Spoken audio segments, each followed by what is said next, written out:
দর্শক, আঙ্গুরকে বিদেশি ফল বললেও বর্তমানে বাংলাদেশের এর ব্যাপক সম্ভাবনা তৈরি হচ্ছে। অনেকে শখের বশে শুরু করলেও এখন বাণিজ্যিকভাবে চাষ করছেন আঙ্গুর। ইকবাল ভাই, আজকে কোথায় আসছেন? আজকে মূলত এসেছি আমাদের প্রিয় চাঁদপুর সদরে। শখের বশে একজন ভাই তিনি আঙ্গুর ফলের বাগান করেছে, যে বাগানে থোকায় থোকায় আঙ্গুর ফল ঝুলে আছে ইউরোপ স্টাইলে। তো এই বাগানটা মূলত তিনি ওইভাবেই করার চেষ্টা করেছে।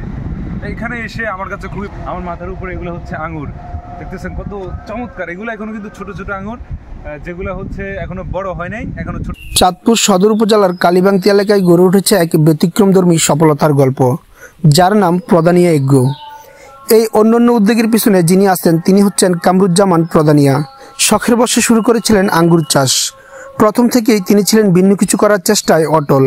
বিভিন্ন দেশ থেকে উন্নত জাতের আঙ্গুরের চারা সংগ্রহ করে সেগুলোর উপযোগিতা যাচাই করতে থাকেন তিনি। গবেষণা, পরখ আর ধৈর্য নিয়ে একের পর এক চেষ্টা চালিয়ে যান কোন জাত এখানে ভালো হয়, কোনটায় ফলন বেশি আসে, কোনটায় রোগ কম হয়। এই চেষ্টার মধ্য দিয়ে তিনি ধীরে ধীরে একটি পরিপূর্ণ আঙ্গুর বাগান গড়ে তোলেন। আজ সেই শখের বাগান পরিণত হয়েছে বাণিজ্যিক সফলতায়। প্রদানিয়া এগ্রোতে এখন নিয়মিত আঙ্গুর উৎপাদন হচ্ছে। স্থানীয় বাজারে বিক্রির পাশাপাশি দূর দূরান্ত থেকে আসছে ক্রেতারা। কামরুজ্জামান প্রদানিয়ার এই উদ্যোগ শুধু তার নিজের নয়, বরং একটি অঞ্চলকে দিয়েছে নতুন সম্ভাবনার পথ। যেখানে কৃষিকে অনেকে শুধু দান সবজির মধ্যেই সীমাবদ্ধ ভাবেন, সেখানে আঙ্গুরের মতো একটি বিদেশি ফল চাষ করে তিনি দেখিয়ে দিয়েছেন বাংলাদেশের মাটিতেও সম্ভব আধুনিক কৃষির বিস্তার। তার স্বপ্ন ভবিষ্যতে আরও বড় পরিসরে আঙ্গুর চাষ করে এলাকার বেকার যুবকদের সম্পৃক্ত করা। প্রদানিয়া এগ্রো এখন শুধু একটি আঙ্গুর বাগান নয়, এটি হয়ে উঠেছে অনুপ্রেরণার নাম। পরামর্শ দেই, প্লাস এখান থেকে আমরা চারাও দিই।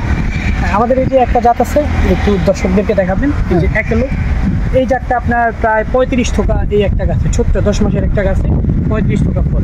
তারপরে যে ভ্যালেজ অনেক বড় বড় হচ্ছে, লোরাস খুব বড় বড় থোকা। ওই যে লোরাসের একটা বড় থোকা দেখতে পাচ্ছেন, প্রায় 2 কেজি ওজন।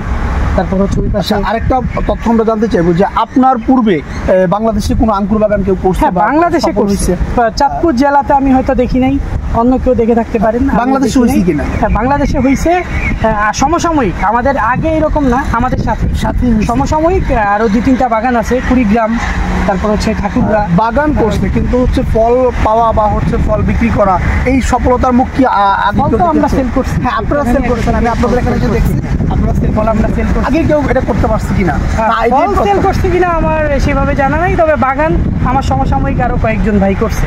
আমি বেশ কয়েকজনকে চিনি যারা আমার সমসাময়িক। তার মানে আপনি এটা প্রমাণ করছেন যে বাংলাদেশেও চাইলে আঙ্গুর বাগান করা সম্ভব। এটা তো এখন মানে আমি হোসেনপুর গ্রাম থেকে আসছি। আচ্ছা, এখানে আসার কারণটা কি? মূলত এখানে আসার কারণটা হচ্ছে আমাদের এই পাশের গ্রামে খুব সুন্দর একটা আঙ্কুর বাগান হচ্ছে, তারপর আঙ্কুর ভালো ফলন আছে, ওটা দেখার জন্য ঠিক আছে আমি এখানে আসছি উপভোগ করার জন্য। আমার কাছে দেখে খুব ভালো লাগছে এবং আমারও আশা আছে এরকম একটা ছোটখাটো একটা আঙ্গুর বাগান করার আর কি। শখের বয়সে এরকম একটা করার চিন্তা ভাবনা আছে? হ্যাঁ, শখের বয়সে একটা আঙ্গুর বাগান করার চিন্তা ভাবনা আছে। যাই হোক, ধন্যবাদ আপনাকে। দর্শক, ভিডিওতে আঙ্গুরের সমস্ত বিষয়গুলো আমরা তুলে ধরেছি। আপনাদের যদি ভিডিওটি ভালো লাগে অবশ্যই শেয়ার করে দিবেন। আর যারা হচ্ছে আঙ্গুর চাষ করতে চান বা আঙ্গুর চাষে আগ্রহী যারা আছেন তারা অবশ্যই প্রদানিয়া এগ্রোতে যোগাযোগ করবেন।